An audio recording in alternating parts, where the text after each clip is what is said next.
La palabra de Dios hasta cierto punto, hasta cierta altura, hasta cierto momento, nos habla de la bendición que hay cuando el pueblo de Dios está junto, reunido, y cuando nos hemos puesto de acuerdo de tal manera que hay una armonía, no estamos peleando, hay una armonía. Hasta cierto punto, hasta cierta altura, hasta cierto momento en la Biblia se nos habla de el estar juntos en armonía. Y eso ya dice la Biblia que es una gran bendición. Pero podemos estar juntos, pasarla muy rico, querernos, pasar un momento agradable, en armonía, sin que haya comunión. La comunión es algo más que estar juntos, pasándola rico y en armonía. Para estar juntos y en armonía debemos arreglar algunos detalles que son externos. Pero para la comunión, el primer requisito es la vida. Se requiere que la persona tenga adentro de sí la vida del Señor, la vida de Dios. Si usted tiene la vida de Dios y tiene un gran amigo o un familiar a quien ama mucho, usted con esa persona puede tener momentos agradables, compartir, estar en armonía, pero no le es posible tener comunión, no le es posible. ¿Por qué? Porque usted ya tiene la vida, pero esa persona no la tiene. Y el primer requisito es que tenga vida. Ese es el primer requisito. De esto vamos a hablar hoy. El primer requisito entonces es la vida. Y les invito a que miremos en nuestras Biblias en Juan capítulo 7, el verso 38. Dice, son palabras del Señor Jesús: el que cree en mí, o sea, ¿en quién? En el Señor Jesús. Esas son palabras que Él está diciendo, el verso 38. El que cree en mí, como dice la Escritura, de su interior correrán ríos de agua viva. Del interior de una persona corren ríos de agua viva. Es una corriente, es un fluir. ¿De dónde vienen esos ríos? ¿De dónde viene ese fluir o esa corriente? Del interior. Salen desde adentro hacia afuera. Y según ese verso, ¿qué se requiere para que una persona pueda experimentar semejante cosa tan especial? Creer en el Señor Jesús, que dice el verso 38, como dice la Escritura. ¿Por qué? Usted hace una encuesta a millones de personas y creen en Jesús a su manera. Y no es creer. Una persona cree por creer en Jesús a su manera, de su interior no necesariamente van a salir o correr ríos de agua viva. Tiene que ser que la persona crea como dice la Escritura. Hay un testimonio especial en la Escritura acerca de Jesús. Así se llama técnicamente en la Biblia, un testimonio acerca de Jesús. Y ese testimonio acerca de Jesús lo ha dado el mismo Padre Celestial. Ese testimonio principalmente consiste en que, en la afirmación que Jesús es el Hijo de Dios. Que Jesús murió por perdonar nuestros pecados. Que al tercer día resucitó de entre los muertos y que está sentado a la diestra del Padre. Estas cuatro cosas son en síntesis el testimonio que el Padre Celestial ha dado acerca del Señor Jesús, acerca de su Hijo. Eso es en síntesis, en resumen, así condensado, lo que las Escrituras dicen acerca de Jesús. Entonces, si una persona cree en Jesús, de acuerdo a ese testimonio, de acuerdo a lo que dicen las Escrituras, entonces esa persona ya tiene todos los requisitos. ¿Para qué? Para que de su interior corran esos ríos de agua viva. La Escritura nos dice, particularmente en el Evangelio de Juan, que cuando la persona cree ese testimonio, entonces Jesús viene literalmente a vivir en la persona. Preste mucha atención que no se trata de una metáfora. Ay, tan lindo que suena que Jesús vive en mí. No es metáfora. Y pudiera ser que no sonara bonito. Suena bonito, pero así sonara feo, es una realidad. Cuando la persona cree ese testimonio acerca de Jesús, Jesús viene a vivir literalmente dentro de la persona. Entonces, al vivir Jesús dentro de la persona, ya está la vida de Él acá, ya está la vida de Dios en la persona, en ese ser humano que creyó, ya está esa vida allí. Y tener esa vida dentro es el primer requisito para que hayan esas corrientes, ese mover, ese fluir, ese movimiento de la vida de Dios. Claro, si la comunión es el fluir de la vida de Dios, se requiere que haya la vida de Dios. Examinemos también Hechos capítulo 2, verso 42. Ahí enseguida de Juan está Hechos. Hechos capítulo 2, verso 42. Dice el verso 42 de Hechos 2, y perseveraban en la doctrina de los apóstoles, en la comunión unos con otros, en el partimiento del pan y en las oraciones. La primera ocasión en la Biblia donde se menciona la palabra comunión es en ese verso que acabo de leer. Hechos capítulo 2, verso 42. Antes en la Biblia, en toda la Biblia, no se habla de comunión. La primerita vez que en la Biblia se toca el asunto de comunión es allí en Hechos 2, 42. Y en ese capítulo 2, usted debe saber, es cuando nace la iglesia. Es cuando se cumple la promesa que Dios había dado antes por sus profetas en el Antiguo Testamento de la venida del Espíritu Santo. Vino el Espíritu Santo. La imagen que estamos usando para este mes de comunión, que ahí está un poquito con sombra, se trata de eso. Hay unas personas acá, si usted las cuenta le va a dar aproximadamente unas 120, y esa palomita representa al Espíritu Santo, es la venida del Espíritu Santo. Esa escena es la de Hechos capítulo 2, y allí cuando arranca la iglesia, cuando el Espíritu Santo viene a vivir dentro de las personas, es decir, cuando la vida de Dios empieza a habitar dentro de las personas, es la primera vez donde ya se habla de la palabra comunión. Así que cuando la persona cree en Jesús, recibe la vida de Dios. Viene el Señor a vivir dentro de la persona ya tiene vida. Y ese es el requisito, primer requisito, para que haya comunión. Miremos también 1 Corintios capítulo 1, verso 9.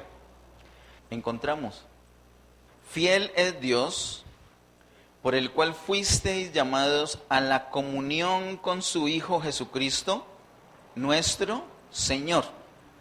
Fiel es Dios, el cual nos ha llamado a la comunión con su Hijo, comunión con el Señor Jesús.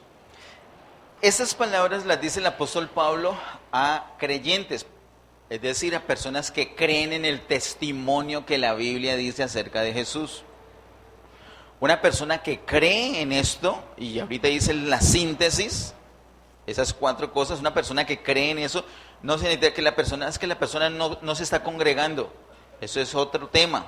Es que la persona no está ofrendando, ese es otro tema. Es que la persona no es una persona de oración, ese es otro asunto. Es que la persona no sabe adorar a Dios, no, eso es otro tema. Pero es que la persona no evangeliza, no, ese es otro asunto. El asunto básico es creer el testimonio que el Padre ha dado acerca de su Hijo. Si una persona cree que Jesús es el Hijo de Dios, que Jesús murió por perdonar sus pecados, que al tercer día resucitó, y que está sentado a la diestra del Padre, esa persona ya tiene la vida eterna, esa persona ya tiene a Jesús dentro, ya tiene la vida dentro. Esa persona ha sido llamada por Dios, por el Padre Celestial, a tener comunión con su Hijo. No todos en este momento han sido llamados a tener comunión. ¿Y usted cómo se da cuenta si, bueno, yo fui llamado o no fui llamado? ¿Quién me determina si yo soy uno de esos que fue llamado a tener comunión con Jesús? ¿Qué es tener comunión? Pasar tiempo con Él, interactuar con Él, hablar y oír, recibir su bendición, pero también bendecirlo, charlar con Él, consultarle todas las cosas. ¿Cada cuánto? ¿Cada domingo? No, todos los días. Comunión. Comunión es un dar y recibir. Es compartir. ¿Quiénes han sido llamados por el Padre Celestial a tener esa relación con Jesús, a tener esa comunión con Jesús? ¿Quiénes? ¿Cómo se da cuenta una persona? Entonces usted se da cuenta si ha sido llamado o no. Si usted cree el testimonio que hay en la Biblia acerca de Jesús, usted fue llamado a esa comunión. Entonces todos los que están en este salón, que creen eso que he dicho, que es el testimonio acerca de Jesús, todos los que creen esto han sido llamados por el Padre a la comunión con Jesús. De pronto usted no sabía, pero se lo está hoy diciendo hoy, lo está aprendiendo hoy. Y qué bueno que lo está aprendiendo, porque de pronto usted ha desperdiciado mucho tiempo. Y usted pensaba que había sido llamado nomás para que tuviera vida eterna y no volverse a acordar de Jesús nunca más, sino cuando Él venga por usted. No, no es así. Usted ha sido llamado a acordarse de Jesús todos los días de su vida.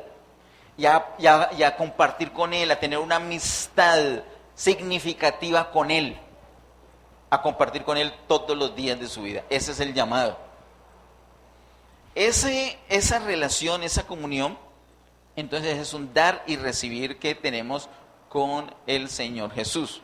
Pero solamente es para los que tienen esa vida. El primer requisito para la comunión es tener vida. Miremos otras escrituras. Segunda a Corintios capítulo 13, verso 14. Estamos en Primera a Corintios, la siguiente es Segunda a Corintios. Segunda a Corintios capítulo 13, verso 14. O sea, el último versículo de esa carta, Segunda a Corintios. Dice Segunda Corintios 13, 14. La gracia del Señor Jesucristo, el amor de Dios y la comunión del Espíritu Santo sean con todos vosotros. Amén. Es una despedida muy especial de Pablo. Y mire que habla del amor, habla de la gracia y habla de la comunión. ¿Con quién asocia el apóstol Pablo? Si usted puede mirar allí en 2 Corintios 13, 14, el apóstol Pablo, ¿con quién asocia la gracia? ¿Con quién asocia la gracia? Mire, hay que leer. Mire, el principal problema que tenemos los creyentes para no entender la Biblia es no leerla. Como ya la sabemos, ¿para qué la vamos a leer? Entonces contestamos la carrera y nos metemos en unos líos. O nos gustó un predicador y el predicador se equivocó. ¿Cuántos saben que los predicadores se equivocan? Yo de usted tendría un cuidado conmigo. Yo de usted tendría la Biblia abierta y a 4 ojos mirando y tomando nota. Y mejor dicho, apenas le pille que pronuncie una palabra mal, se lo digo por WhatsApp. ¿Me ayuda? Claro. Entonces tenemos que estar bien pilas de que realmente esté en la palabra. Si no está en la palabra, no es para nosotros, no lo vamos a creer. Si usted mira allí en 2 Corintios capítulo 13, verso 14, ¿con qué asocia el apóstol Pablo la gracia? ¿Con quién? Con el Señor Jesús. ¿Y el amor? Con Dios, o sea, con el Padre Celestial. ¿Y la comunión? Con el Espíritu Santo. Eso es, así es que funciona. El Padre Celestial, lo hemos visto en otras ocasiones, es la fuente, de hecho es la fuente de todo. Él es la fuente, de ahí empieza todo. Mire, si usted no ha tenido su comienzo en su carrera delante del Padre Celestial, empezó mal. El Padre es la fuente absolutamente de todo. Si usted se casó y ese matrimonio no tuvo su origen delante del Padre Celestial, se casó mal. Y si tiene a la esposa ahí, dígale, escuche pues, que te tienen que separar. No, lo tienen que resolver. ¿Cómo lo resuelven? Delante del que debieron estar siempre, delante del Padre Celestial. Usted tiene un noviazgo y eso no arrancó delante del Padre Celestial. Pausa. El origen de todo. Padre, de hecho, significa origen. Y si nosotros somos creyentes, todo lo de nosotros tiene que arrancar ahí. Y las cosas que no arrancaron allí, hemos tenido la experiencia, son las que nos han dado tropezadero todo el tiempo. Y nos toca dejarlas, renunciarlas y volver a empezar. Y el inicio de esas cosas sí tiene que ser delante del Señor. Para que fluyan. Así es. El Padre es la fuente, el origen. La gracia es el insumo. Es lo que nos comemos, es lo que bebemos, Él es el disfrute. La gracia es el caudal. Jesús, que está asociado con la gracia, es el caudal, es el volumen, es el agua que yo me bebo, es el pan que yo me como. Jesús es el caudal. La fuente es el Padre, el Hijo es el caudal. Pero el movimiento de ese caudal es el Espíritu Santo. La comunión, que es el movimiento de esa vida que es Jesús, que viene de Dios, es del Espíritu Santo. ¿Qué es la comunión? Es el mover de vida. ¿De dónde viene la vida? De una fuente llamada Dios. El amor de Dios, entonces, está mostrando la fuente. La gracia del Señor, la gracia del Señor Jesucristo, ese es el caudal, ese es el contenido, y el movimiento de ese contenido está relacionado con el Espíritu Santo. El Espíritu Santo es el que nos permite disfrutar todas las cosas. La comunión del Espíritu Santo. Igual dice, o parecido dice en Filipenses capítulo 2, verso 1. Por tanto, si hay alguna consolación en Cristo, si hay algún consuelo de amor, si hay alguna comunión del Espíritu. La comunión es del Espíritu, el mover es del Espíritu. Lo que se mueve es el Señor Jesús. ¿Y de dónde proviene? Del Padre Celestial. ¿De acuerdo? Y miremos Apocalipsis capítulo 22. Verso 1, el último libro de la Biblia y el último capítulo. Apocalipsis capítulo 22, verso 1, dice: después me mostró un río limpio de agua de vida, resplandeciente como cristal, que salía del trono de Dios y del Cordero. Allí en el último capítulo de la Biblia podemos ver la Trinidad. ¿Sí pueden ver al Padre allí? ¿O no? ¿O no está el Padre? Si está el Padre en Apocalipsis 22.1, mire su Biblia a ver. ¿Dónde está el Padre mencionado? ¿Cuando dice qué? Cuando dice Dios. ¿Y el Hijo está? Sí, lo llama ¿cómo? Cordero, con mayúscula. Desde el capítulo 5 lo llama Cordero. Y entonces está el Padre, está el Hijo, ¿y el Espíritu Santo está? ¿Dónde está? ¿Cómo lo menciona el Espíritu Santo? Dice río limpio de agua de vida. Así que ese río, en la Biblia el río es el Espíritu Santo. No solamente en el Nuevo Testamento, desde el Antiguo Testamento. Y termina en la Biblia hablando de ese río, y ese río es el Espíritu Santo, porque el río tiene una corriente. Todo lo que tenga que ver con corriente, con el movimiento, con la comunión, es relacionado con el Espíritu Santo. Muy bien, así que tenemos la fuente, tenemos el caudal y tenemos el movimiento de ese caudal, que es la comunión. Miremos esta escritura, primera de Juan, capítulo 1, verso 1 al 3, que lo consideramos en el campamento. Dice: lo que era desde el principio, lo que hemos oído, lo que hemos visto con nuestros ojos, lo que hemos contemplado y palparon nuestras manos tocantes al verbo de vida. Y hagamos una pausa. ¿Cuál es ese verbo de vida? Es el Señor Jesús. Y si de pronto no has leído el Evangelio de Juan y estás escuchando que un poco de gente está diciendo, es Cristo Jesús, entonces haces bien en decir, pero ¿de dónde me van a decir que ese es Cristo Jesús? Haces bien. Esta gente la tienen pero bien alienada. Mire que todo el mundo contesta, bueno, muchos contestan en coros, Cristo Jesús, pero ¿de dónde? En el Evangelio de Juan vemos que ese verbo se trata de el Señor Jesús, en el capítulo 1 del Evangelio de Juan. Bueno, dando por cierto eso, que lo es, de hecho es el mismo escritor que nos está hablando acá, dice que está hablando de todo lo tocante al verbo de vida, es decir, está hablando acerca de Jesús. Miremos nuevamente el versículo 1 y miremos qué es lo que están hablando acerca de Jesús. Dice, lo que era desde el principio. El Señor Jesús era desde el principio, así como lo afirma aquí y también lo afirma en su Evangelio en el capítulo 1. Lo que hemos oído, el apóstol Juan oyó a Jesús. Y no dice él lo que he oído, sino lo que hemos oído. ¿Quién es? Juan, ¿con quién? Juan con los otros apóstoles.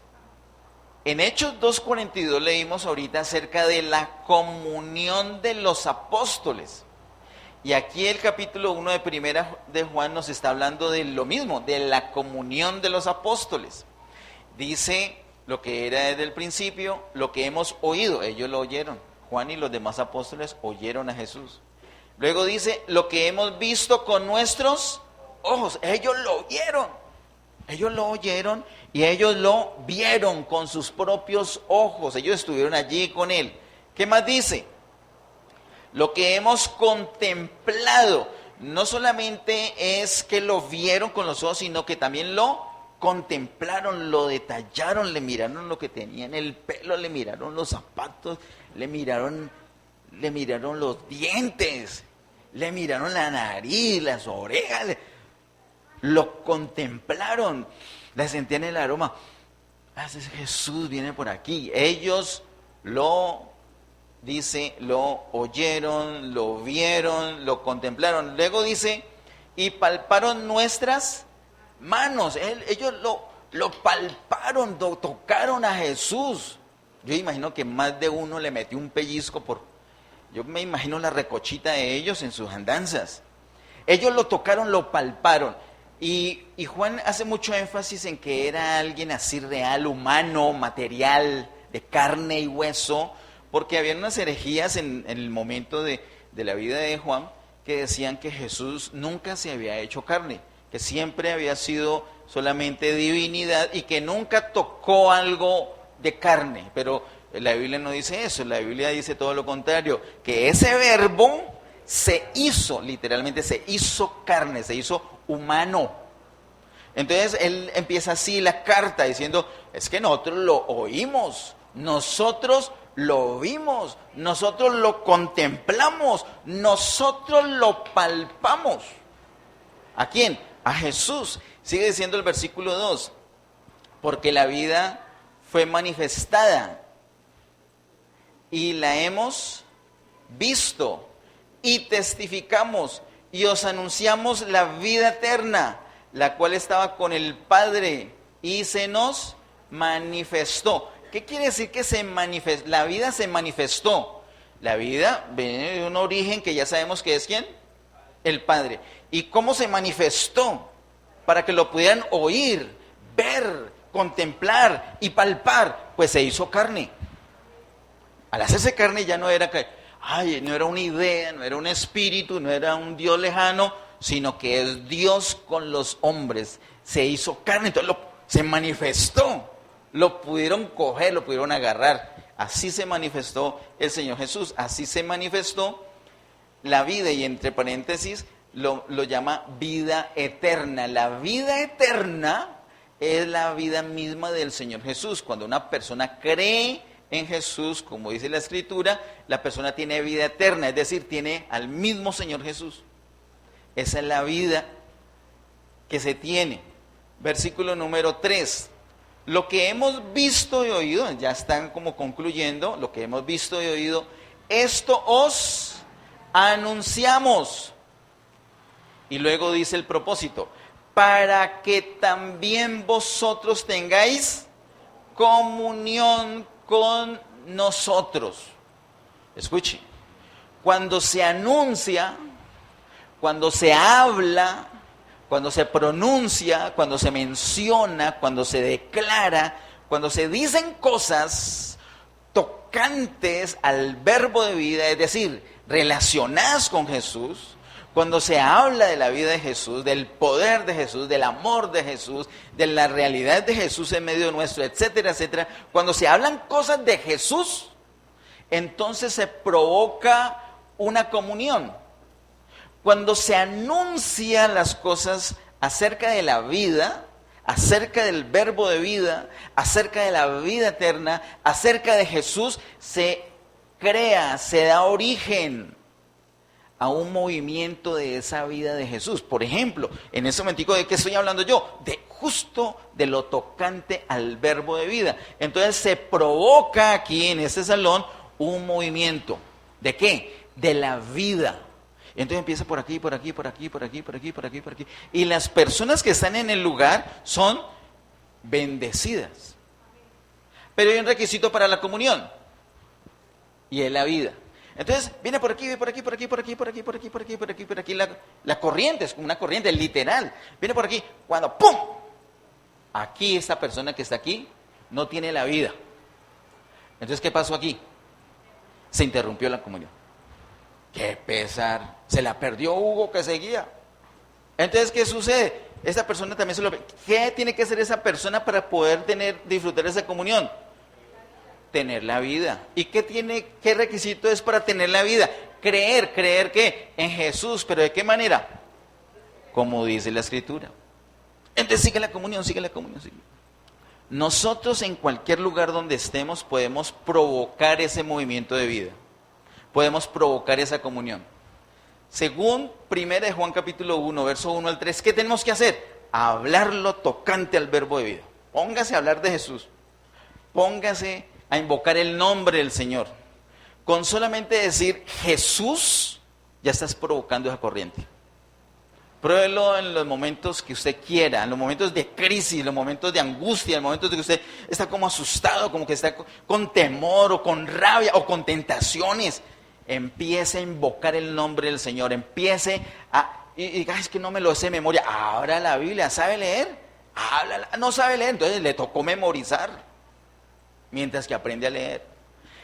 Lea lo que diga la Biblia acerca de Jesús, lo que diga, lea lo que dice Juan, lea eso que estamos leyendo de Primera de Juan, todo lo que tiene que ver con Jesús, para que provoque una corriente de vida. ¿Y qué me gano con esa corriente de vida? Pues que es como un río, literal, como Apocalipsis 22:1, un río de agua de vida, y donde encuentre muerte, empieza a darle vida. Y acá hay enfermedad, y empieza a darle vida. Y acá hay tinieblas, empieza ese río de vida a llevarse por delante toda la muerte que encuentre.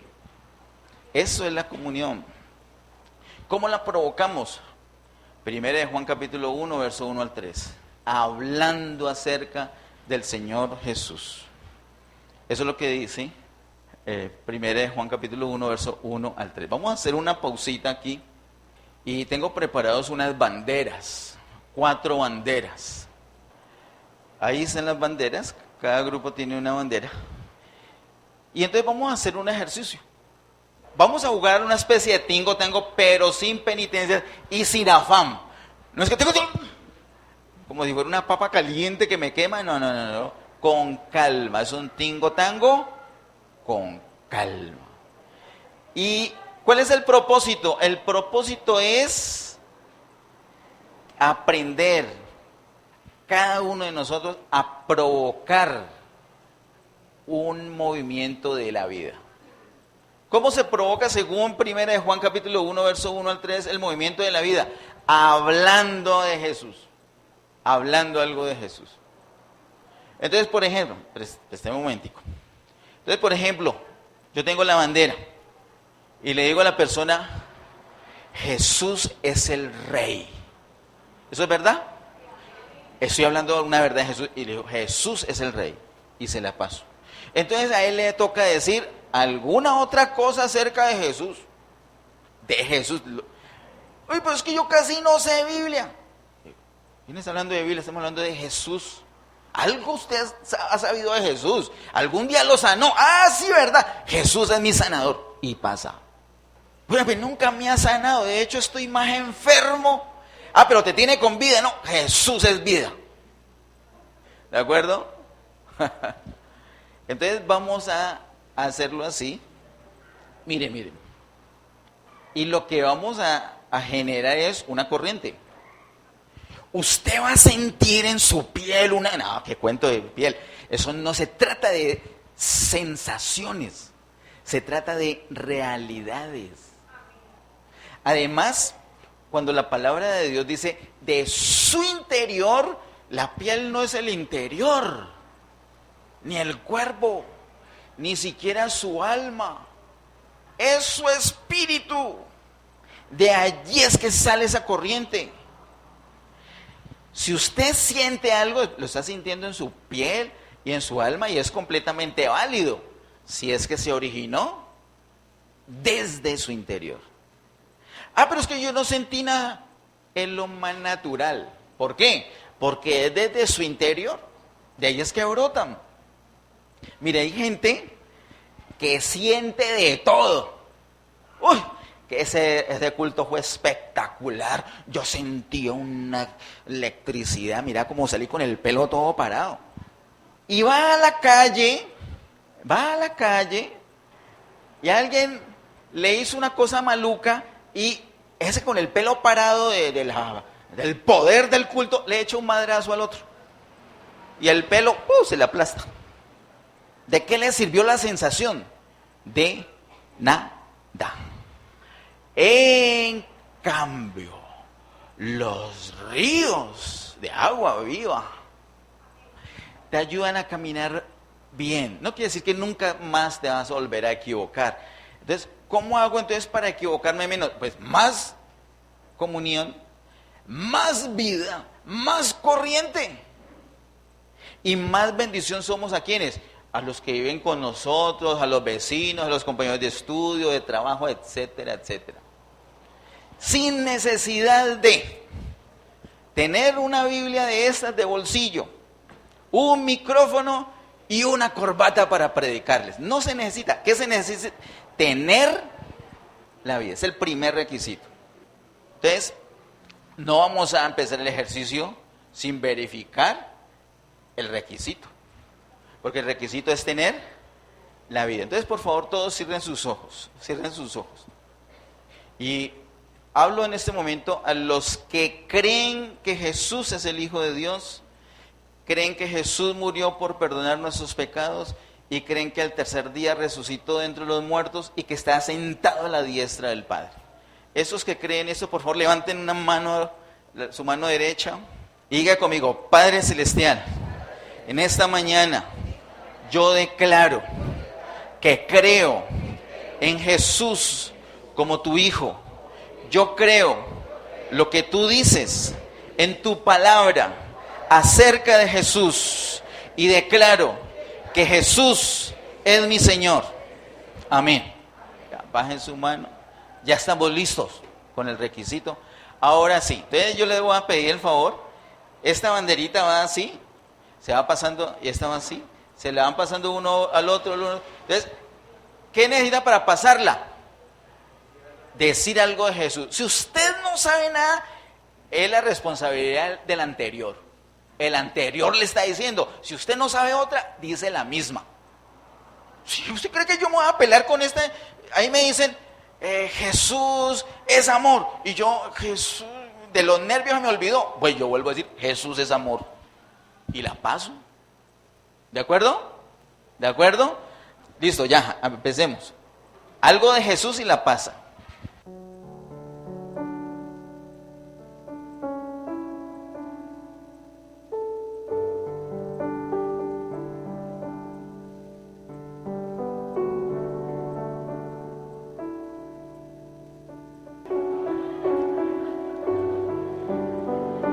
Hermanos, el primer requisito para la comunión es la vida. Porque la comunión es ese mover, ese corriente de cómo la generamos. Una manera de generarla es hablando acerca del Señor.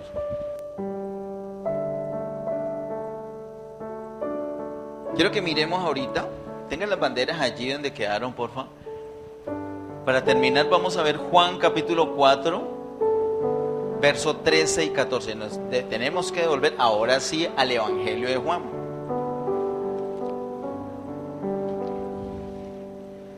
Los evangelios que son Mateo, Marcos, Lucas y Juan. Antes de el libro de Hechos. Vamos al capítulo 4. Juan capítulo 4. Y en el capítulo 4 miremos los versos 13 y 14. Juan capítulo 4, verso 13 y 14. Dice: respondió Jesús y le dijo: cualquiera que bebiere de esta agua volverá a tener sed. Mas el que bebiere del agua que yo le daré no tendrá sed jamás, sino que el agua que yo le daré será en él una fuente de agua que salte para vida eterna. Son palabras del Señor Jesús hablando con una mujer en Samaria. Y Él le dice a ella que Él le puede dar un agua especial. Según el verso 14, es un agua tan tremenda que si toma esa agua, ¿qué pasa? Según el verso 14, no va a tener más sed. Quiero decirle esto: esa agua es el mismo Señor Jesús. El Señor Jesús es el agua que si uno se la toma, a uno no le va a volver a dar sed. Entonces alguien dice: ay, pero a mí sí me volvió a dar sed. ¿Qué te pasó? ¿Por qué le dio sed? Porque él no bebió. Si no beba un día, beba continuamente. Él está disponible para que usted beba todo el tiempo. Entonces, si usted bebe, usted no deje que le dé sed para beber, sino que continuamente acostúmbrese a beber. Esa agua es el mismo Señor Jesús. Pero dice que cuando una persona bebe de esa agua, eso que bebe esa persona se convierte dentro de esa persona, se convierte. ¿En qué se convierte? En una fuente. ¿Recuerda la fuente con qué está relacionada? Con el Padre.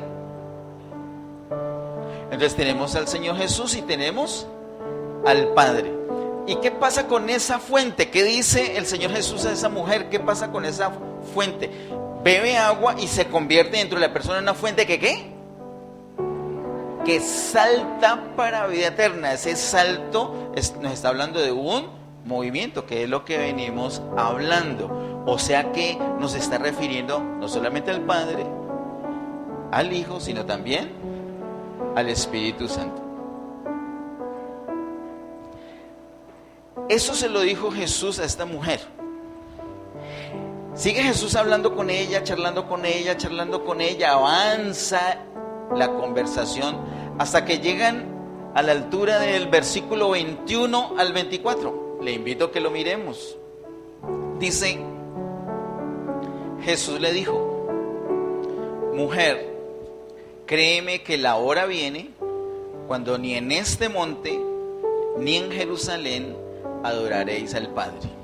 Hagamos una pausa allí. ¿Qué es lo que le dice? ¿Mujer qué? Créeme que la hora viene. Hay una hora que viene. Es decir, hay una época, hay una era que viene, donde se van a dar unos cambios. Y el cambio que le dice que sucederá en esa era es que ni en ese monte, ¿cómo es que dice? La hora viene, verso 21, cuando ni en este monte ni en Jerusalén adoraréis al Padre. Los judíos, recuerden, eso lo hemos visto, para adorar al Padre requerían dos cosas. Dos cosas. Sin esas dos cosas, nadie podía ir presentarse delante del Padre. Una cosa, ¿cuál era? Ofrenda. ¿O no? Ofrenda. Y habían básicamente 5 ofrendas de acuerdo a la situación de la persona. Pero tenía que presentar ofrenda para poder ir delante del Padre. Esa era una de las cosas, ofrenda. ¿Y cuál es la otra? El sitio, el templo. Ellos tenían que ir hasta Jerusalén, al templo.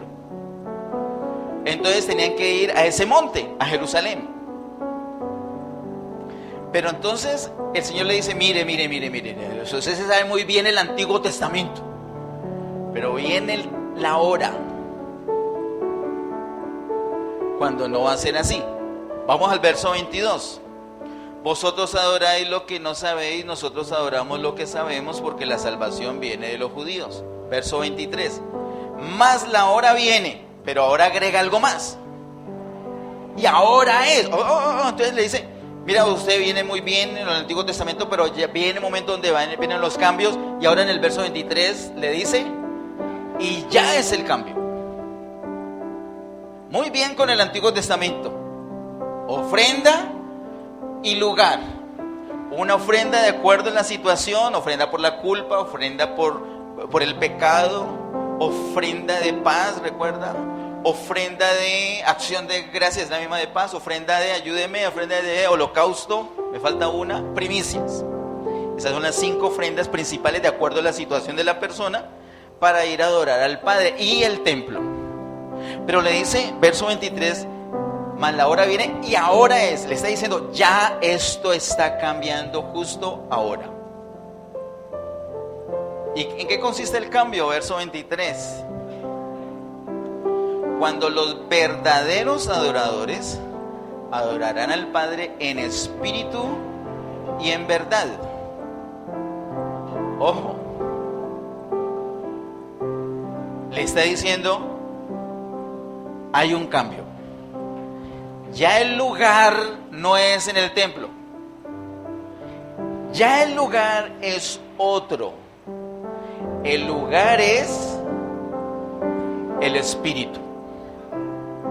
El espíritu de el adorador.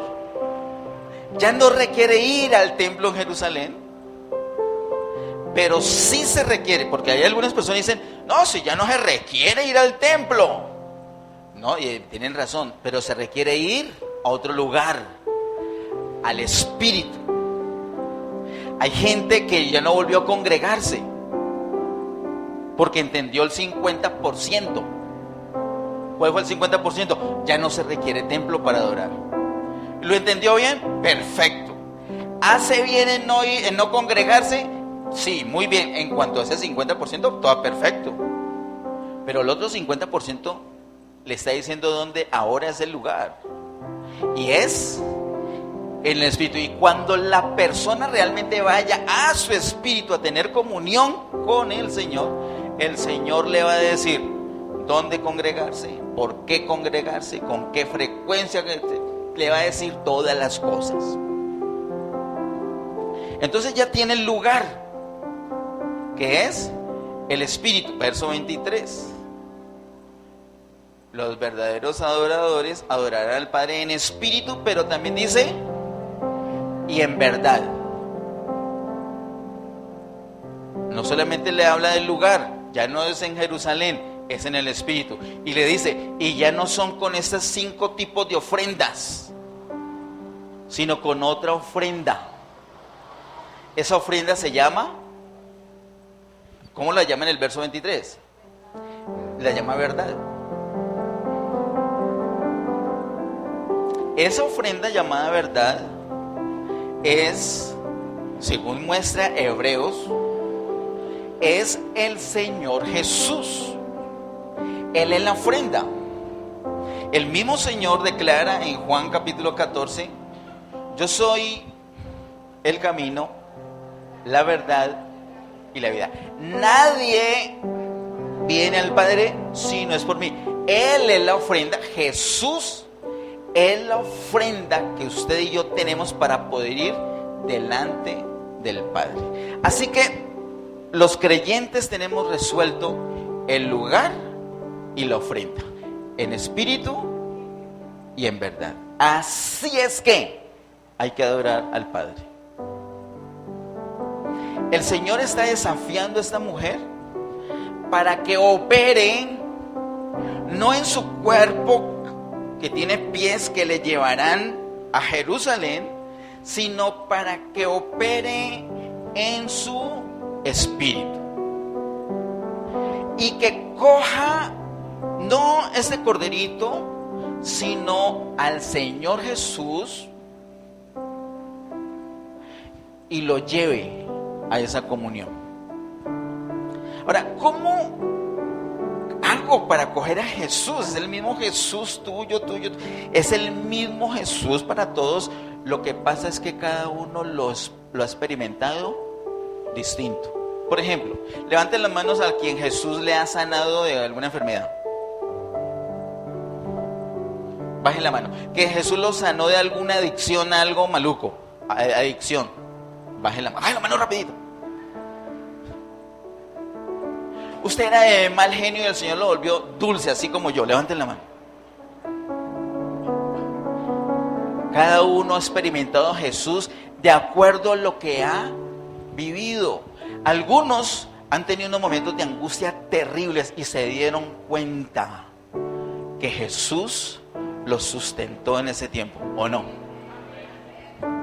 Ese Jesús que hemos experimentado, ese Jesús, no el que tenemos en teoría, en que por fe lo tenemos, sino el que hemos experimentado, es el que nos permite ir delante del Padre Celestial en un lugar llamado nuestro espíritu y por fin darle una verdadera adoración. Ricos los instrumentos, pero no son esenciales. Solamente 2 cosas son esenciales: espíritu y verdad. Y sigue diciendo, porque, verso 23, porque también el Padre tales adoradores busca que le adoren. Dios es espíritu, y los que le adoran en espíritu y en verdad. Es, verso 24, es necesario que adoremos al Padre en espíritu y en verdad. Es necesario. Ahorita hicimos un ejercicio con 1 Juan 1, 1 al 3. Ahora vamos a hacer las banderas devolviéndonos, ¿cierto?, hasta el punto inicial, pero haciendo el ejercicio con Juan capítulo 4 general. Es decir, esa agua que hemos bebido ya se convirtió en una fuente que salta. Entonces, cuando pasamos la bandera, estamos salpicando literalmente esa agua que ya tenemos adentro. Ahora, ¿cómo lo vamos a hacer? en espíritu y en verdad. Puede ser que usted esté despistado, puede ser que no está acostumbrado, lo que sea, pero vamos a forzarnos o vamos a darnos la oportunidad de hacer este ejercicio, y les ruego que en la casa lo hagamos todos los días. ¿Cuál? Decir una palabra de adoración, pero en espíritu.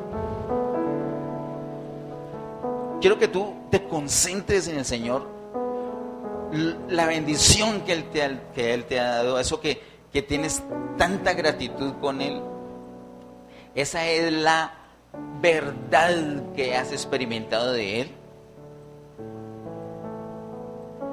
Y vamos a devolver la bandera a cada persona diciéndole, no lo que Él es, porque Él es Rey de Reyes, pero no, la verdad nunca he sentido como que ha reinado mucho.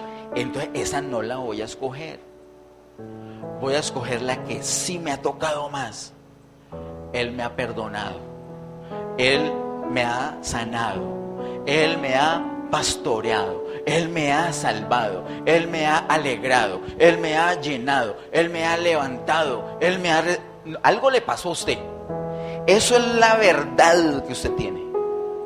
Y en espíritu y en verdad es que lo vamos a orar. Vamos, regresémonos con la bandera, así como les digo, usted tiene un testimonio, algo de Jesús, y se lo dice a esa persona. La experiencia que tuviste con Él, que va a haber una equivalencia con lo que Él es. Lo que pasa es que esta segunda parte es algo que ya has vivido. ¿De acuerdo? Vamos con la bandera, ya, arranquemos. Estamos de pie un momento.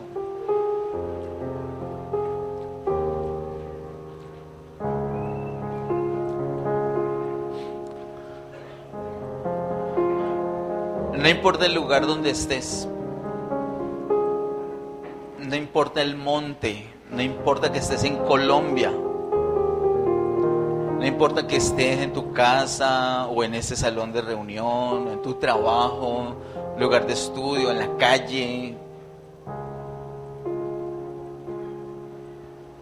Tenemos que ir al mismo lugar. Hay solo un lugar. En el Antiguo Testamento el Señor tenía ese requisito para el pueblo, para que lo adoraran. Un solo lugar. Y con eso Él aseguraba la unidad de su pueblo. Para nosotros ahorita en el Nuevo Testamento es la misma situación. Un solo lugar. Y si logramos ir a ese único lugar, que es nuestro espíritu, entonces el Señor va a garantizar la unidad de su pueblo. Lo que llevamos para adorar al Señor es esa ofrenda llamada Jesús, lo que hemos experimentado de Él, lo que le dijimos a la otra persona y muchas otras cosas. Eso es lo que necesitamos para adorar al Padre en espíritu y en verdad.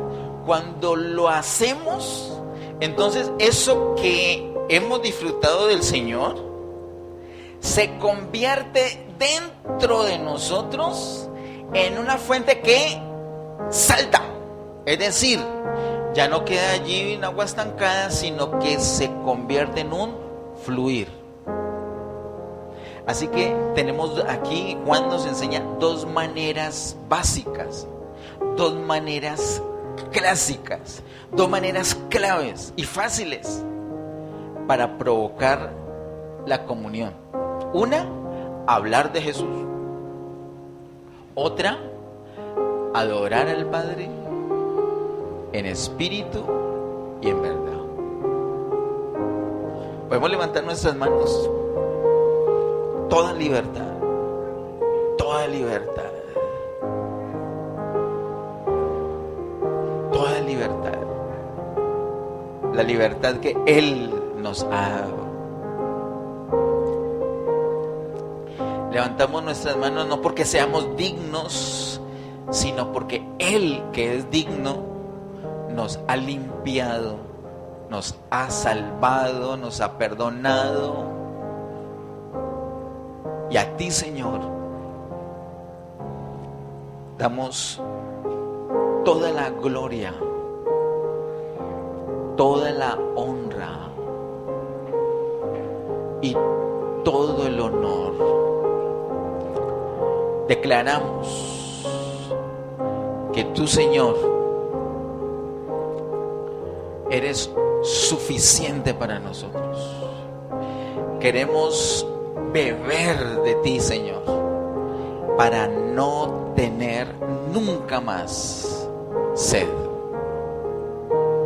Gracias por estar disponible para nosotros 24 horas diarias.